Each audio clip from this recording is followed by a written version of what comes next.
ओम शांति। आज 23 अप्रैल 2021 की साकार मधुर माँ वाक्यों। मीठा बाबा कहते, मीठे बच्चे, बाप की यह वंडरफुल हट्टी या दुकान है जिस पर सब वेराइटी सामान मिलता है। उस हट्टी के तुम मालिक हो। प्रश्न, इस वंडरफुल दुकानदार की कॉपी कोई भी नहीं कर सकता है, क्यों? इस वंडरफुल दुकानदार की कॉपी कोई भी नहीं कर सकता है, क्यों? उत्तर, क्योंकि यह स्वयं ही सर्व खजानों का भंडार है, ज्ञान का, सुख का, शांति का, पवित्रता का, सर्व चीजों का सागर है। जिसको जो चाहिए वो मिल सकता है। निवृत्ति मार्ग वालों के पास यह सामान मिल नहीं सकता। कोई भी अपने को बाप समान कह नहीं सकते।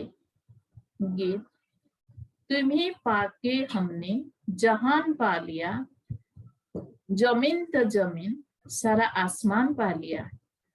ओम शांति। अब बच्चे बैठे हैं बेहद के बाप के सामने। इनको बेहद का बाप भी कहा जाए तो बेहद का दादा भी कहा जाए, और फिर बेहद के बच्चे बैठे हैं और बाप बेहद का ज्ञान दे रही हैं। हद की बातें अब छूटी। अब बाप से बेहद का परसा लेना है। यह एक ही हट्टी ठहरी। मनुष्यों को पता नहीं है कि हम क्या चाहते हैं। बेहद के बाप की हट्टी तो बहुत बड़ी है। उनको कहा जाता है सुख का सागर, पवित्रता का सागर, आनंद का सागर, ज्ञान का सागर। कोई दुकानदार होता है तो उनके पास बहुत वैरायटी होती है। तो यह है बेहद का बाप। इनके पास भी वैरायटी सामान है। क्या क्या है? बाबा ज्ञान का सागर है, सुख का, शांति का सागर है। उनके पास ये वंडरफुल अलौकिक सामान है। फिर गायब भी जाता है सुख करता। ये एक ही दुकान ढेरी, और तो कोई का ऐसा दुकान है नहीं। ब्रह्मा, विष्णु, शंकर के पास क्या सामान है? कुछ भी नहीं है। सबसे ऊंचा सामान है बाप के पास। इसीलिए उनकी महिमा गाई जाती है। तुम्हें वो माता सो पिता। ऐसी महिमा कभी किसी की गाई नहीं जाती। मनुष्य शांति के लिए भटकते रहते हैं। कोई को दवाई चाहिए, कोई को कुछ चाहिए। वो सब हद की दुकान है। सारी दुनिया में सबके पास हद की चीजें हैं। ये एक ही बाप है जिसके पास बेहद की चीजें हैं। इसीलिए उनकी महिमा भी गाते हैं कि पतित पावन है, लिबरेटर है, ज्ञान का सागर है, आनंद का सागर है। ये सब वेराइटी वखर सामान है। लिस्ट लिखेंगे तो बहुत हो जाएगी। जिस बाप के पास यह चीजें हैं तो बच्चों का भी हक है उन पर, परंतु यह किसी की बुद्धि में नहीं आता कि जब ऐसे बाप के हम बच्चे हैं तो बाप की चीजों के हम मालिक होने चाहिए।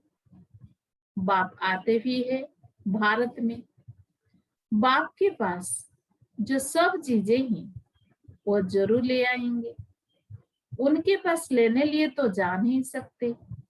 बाप कहते हैं मुझे आना पड़ता है। कल्प के संगम पर मैं आकर तुमको सब चीजें दे देता हूँ। हम जो तुमको बखर देता हूँ वो फिर कभी नहीं मिल सकता। आधा कल्प के लिए तुम्हारे भंडारे भर जाते हैं। ऐसी कोई अप्राप्त वस्तु नहीं रहती जिसके लिए पुकारना पड़े। ड्रामा प्लान अनुसार तुम सब वर्षा लेकर फिर धीरे धीरे सीढ़ी उतरते हो। पुनर्जन्म भी जरूर लेना पड़े। 84 जन्म भी लेना है। 84 का चक्र कहते हैं, परंतु अर्थ नहीं समझते। 84 के बदले 84 लाख जन्म कह देते हैं। माया भूल करा देती है। ये अभी तुम समझते हो, फिर तो ये सब भूल जाएंगे। ये सब इस समय बखर लेते हैं, सत्युग में राजाई करते हैं, परंतु उन्हों को यह पता नहीं रहता कि यह राजाई हमको किसने दी। लक्ष्मण का राज्य कब था? स्वर्ग के सुख गाए भी जाते हैं, सब किस्म के सुख देते हैं, इससे जास्ती कोई सुख होता ही नहीं। फिर वह सुख भी प्रायलोप हो जाता है। आधा कल्प के बाद रावण आकर सब सुख छीन लेते हैं। किसको गुस्सा करते हैं तो कहते हैं तेरी कला काया ही खत्म हो गई है। तुम भी जो सर्वगुण संपन्न 16 कला संपूर्ण थे, वो कलाएं सब खत्म हो गई है। एक बाप के सिवाय और कोई की इतनी महिमा नहीं है। कहते हैं ना, पैसा हो तो लड़का ना घूम कर आओ। तुम विचार करो कि स्वर्ग में कितना अत्याचार धनमाल था, अभी वो थड़ी है, सब गुम हो जाता है। धर्म भ्रष्ट कर्म भ्रष्ट बन जाते हैं, तो धन माल भी गुम हो जाता है, फिर नीचे गिरने लग पड़ते हैं। बाप समझाते हैं तुमको इतना धन दिया, तुमको हीरे जैसा बनाया, फिर तुमने धन माल कहाँ गवा दिया? अब फिर बाप कहते हैं कि अपना वर्षा पुरुषार्थ कर ले लो। तुम जानते हो बाबा हमको फिर से स्वर्ग की बादशाही दे रहे हैं और कहते हैं हे बच्चे, मुझे याद करो तो तुम्हारे ऊपर जो कट है वो निकल जाए। बच्चे कहते हैं बाबा हम भूल जाते हैं। यह क्या, कन्या जब शादी करती है तो पति को कभी भूलती है क्या? बच्चे कभी बाप को भूलते हैं क्या? बाप तो दाता है। वर्षा बच्चों को लेना है तो जरूर याद करना पड़े। बाप समझाते हैं मीठे मीठे सिकिलद है बच्चे, याद की यात्रा में रहेंगे तो विक्रम विनाश होंगे, और कोई उपाय नहीं है। भक्ति मार्ग में तीर्थ यात्रा, गंगा स्नान आदि जो करते आए हो तो सीढ़ी नीचे उतरते ही आए हो, ऊपर तो चढ़ ही नहीं सकते। लो नहीं कहता, सबकी उतरती कला ही है। ये जो कहते हैं कि फलाना मुक्ति में गया, ये झूठ बोलते हैं, वापिस कोई जा नहीं सकते। बाबा आया है तुमको 16 कला संपूर्ण बनाने। तुम ही गाते थे मुझ निर्गुण हारे में कोई गुण नहीं। अभी तुम जानते हो कि बाप गुणवान बनाते हैं, हम ही गुणवान पूज्य थे। हमने वर्षा लिया था, 5000 वर्ष हुए। बाप भी कहते हैं कि तुमको वर्षा देकर गए थे। शिव जयंती, रक्षाबंधन, दशहरा आदि मनाते भी है, फिर भी कुछ समझते नहीं है, सब कुछ भूल जाते हैं। फिर बाप आकर याद दिलाते हैं तुम ही थे, फिर तुमने राज्य भाग्य गंवाया है। बाप समझाते हैं अब ये सारी पुरानी दुनिया जड़ जड़ीभूत है। दुनिया तो यही है, यही भारत नया था और पुराना हुआ है। स्वर्ग में सदा सुख होता है, फिर द्वापर से जब दुख शुरू होता है तब यह वेद शास्त्र आदि बनते हैं। भक्ति करते करते जब तुम भक्ति पूरी करो तो भगवान आए ना। ब्रह्मा का दिन, ब्रह्मा की रात, आधा आधा होगा ना। ज्ञान दिन, भक्ति रात, उन्होंने तो कल्प की आयु उल्टी सुल्टी कर दी है।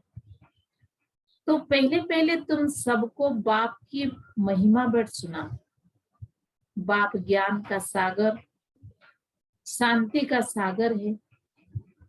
कृष्ण को थोड़े कहेंगे निराकार पतिति पावन, सुख का सागर, शांति का सागर नहीं। उनकी महिमा ही अलग है, रात दिन का फर्क है।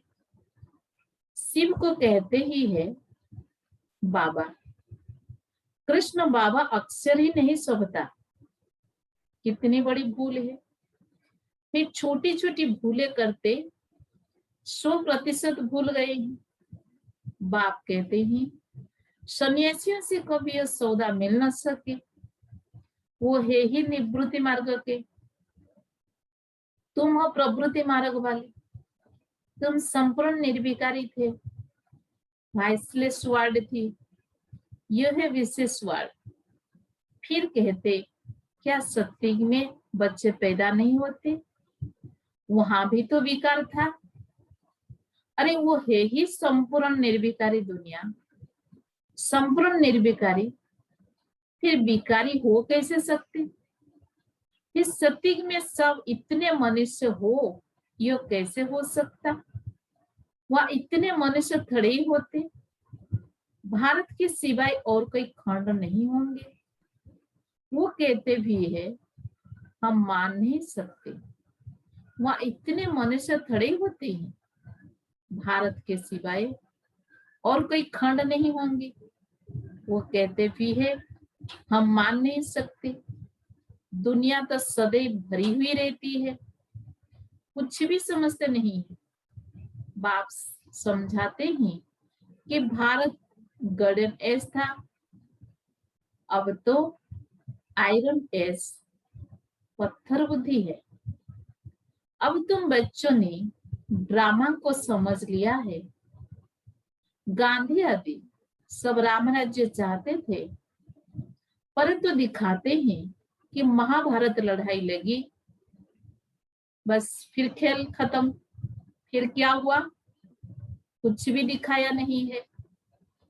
बाप ये समझाते हैं ये तो बिल्कुल सहज है।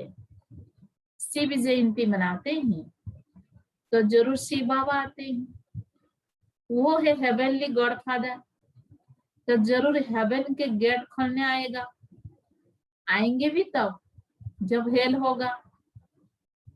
हेवन के द्वार खोल हेल के बंद कर देंगे। हेवन के द्वार खुले तो जरूर सब हेवन में ही आएंगे। ये बातें कोई डिफिकल्ट नहीं है। महिमा सिर्फ एक बाप की है। शिव बाबा की एक ही हट्टी है, वो है बेहद का बाप। बेहद के बाप द्वारा भारत को स्वर्ग का सुख मिलता है। बेहद का बाप स्वर्ग स्थापन करता है। बराबर बेहद का सुख था, फिर हम हेल में क्यों पड़े हैं? यह कोई भी नहीं जानते। बाप समझाते हैं कि तुम ही थे, फिर तुम ही गिरे हो। देवताओं को ही 84 जन्म लेने पड़ते हैं, अभी आकर पतित बने हैं, उनको ही फिर पावन बनना है।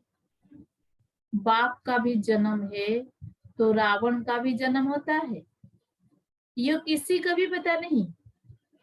कोई से भी पूछो तो रावण को कब से जलाते आए हो, कहेंगे वो तो अनादि चलता आता है। ये सब राज बाप समझाते हैं। उस बाप की एक ही हट्टी की महिमा है।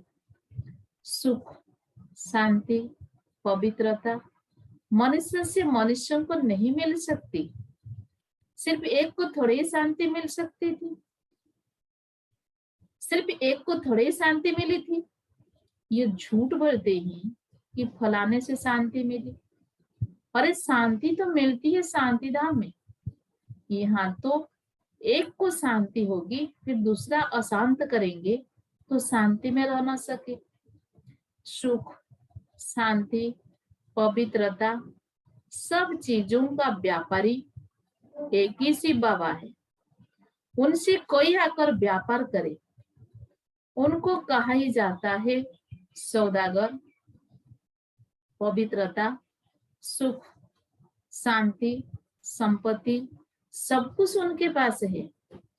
अप्राप्त कोई वस्तु नहीं। स्वर्ग का तुम राज्य पाते हो, बाप तो देने आए हैं, लेने वाले लेते लेते थक जाते हैं। मैं आता ही हूँ देने लिए और तुम ठंडे पड़ जाते हो लेने में। बच्चे कहते हैं बाबा माया के तूफान आते हैं। हाँ, पद भी बहुत ऊंचा पाना है, स्वर्ग के मालिक बनते हो, यह कम बात है क्या? तो मेहनत करनी है, श्रीमत पर चलते रहो। वह खर्च मिलता है वह फिर औरों को भी देना पड़े, दान करना पड़े। पवित्र बनना है तो 5 विकारों का दान जरूर देना है। मेहनत करनी है, बाप को याद करना है, तभी कट उतरेगी। मुख्य है याद। प्रतिज्ञा भल करो कि बाबा हम विकार में कभी नहीं जाएंगे, किसी पर क्रोध नहीं करेंगे, परंतु याद में जरूर रहना है, नहीं तो इतने पाप कैसे विनाश होंगे। बाकी नॉलेज तो बड़ी सहज है। 84 जन्मों का चक्र कैसे लगाया है यह किसी को भी तुम समझा सकते हो। बाकी याद की यात्रा में मेहनत है। भारत का प्राचीन योग मशहूर है। क्या ज्ञान देते हैं? मन मना भव, अर्थात माँ में कम याद करो तो तुम्हारे विक्रम विनाश होंगे।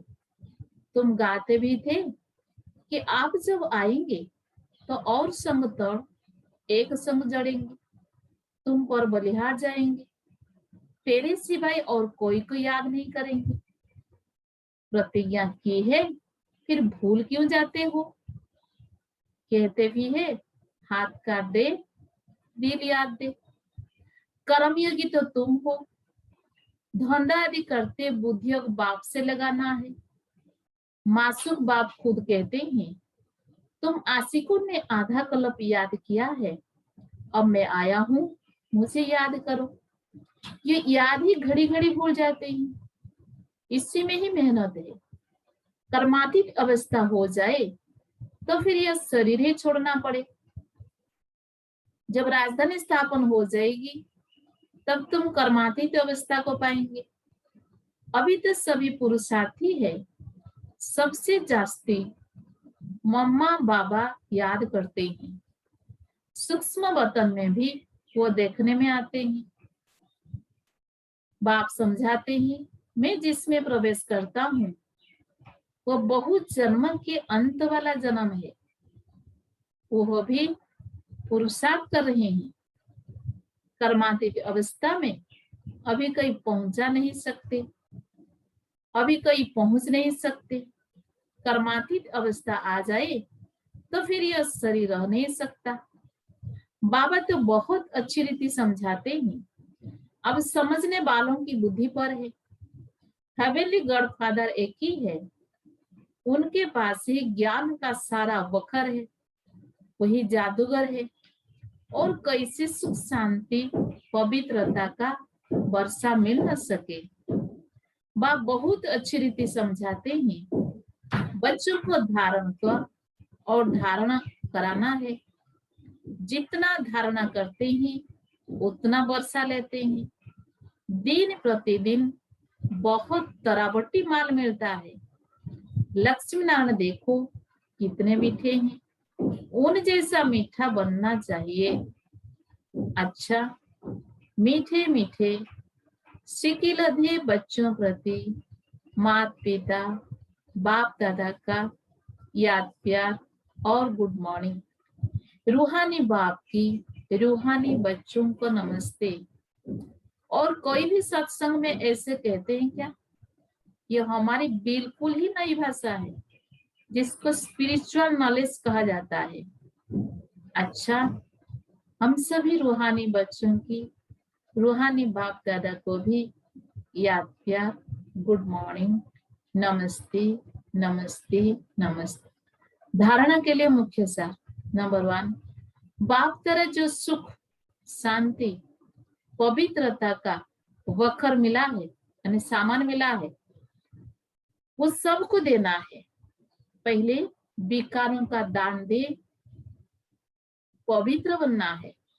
फिर अविनाशी ज्ञान धन का दान करना है। नंबर 2, देवताओं जैसा मीठा बनना है। जो बाप दादा से प्रतिज्ञा की है उसे सदा याद रखना है और बाप की याद में रहकर विकर्म भी विनाश करने हैं। वरदान, अपने प्रति व सर्व आत्माओं प्रति लवफुल बनने वाले love maker so new word maker भवो। अपने प्रति व सर्व आत्माओं के प्रति लवफुल बनने वाले love maker so new word maker भवो। जो स्वयं प्रति लवफुल बनते हैं वही दूसरों के प्रति भी लवफुल बन सकते हैं। जो स्वयं लव को ब्रेक करते हैं वह दूसरों के ऊपर लव नहीं चला सकते हैं। इसलिए अपने आप को देखो कि सवेरे से रात तक मनसा संकल्प में, वाणी में, कर्म में, संपर्क व एक दो को सहयोग देने में व सेवा में कहाँ भी लॉ ब्रेक तो नहीं होता है। जो लॉ मेकर है वह लॉ ब्रेकर नहीं बन सकते। जो इस समय लॉ मेकर बनते हैं वही peace maker, new world maker बन जाते हैं। स्लोगन, कर्म करते कर्म के अच्छे व बुरे प्रभाव में न आना ही कर्मातीत स्थिति है। कर्म करते कर्म के अच्छे व बुरे प्रभाव में न आना ही कर्मातीत स्थिति है। ओम शांति।